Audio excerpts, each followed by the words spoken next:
sibye byakuba ko wageze nko muri rukarano ugiye gukora nk'ikizami cyangwa ugiye gukora nka perime, cyane cyane ku bantu bajya gukora ibizami bya perime, ukumva nyine ukuntu witeguye imyiteguro byagutwaye n'uko uri kwimva biratandukanye.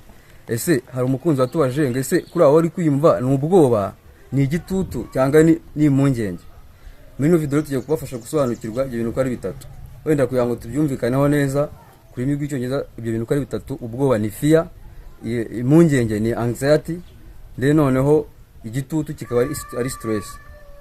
Reka tugendane gutya rero. Ubwoba cyangwa fear ni ikintu kibi uhura nacyo kikaba cyanagutera n'urupfu. Urugero, uramutse ugiye urimo mu nzira ugahura n'inzoka, ukabona inzoka nyine, byanga byakunda kuntu ubwo wita wumva ugize cyangwa ubwiyumviro uba ufite muri wowe, nicyo twakwita nka fear, kuko uba wumva ko icyo kintu urimo urabona gishobora no kugutera nyine uburwayi cyangwa urupfu.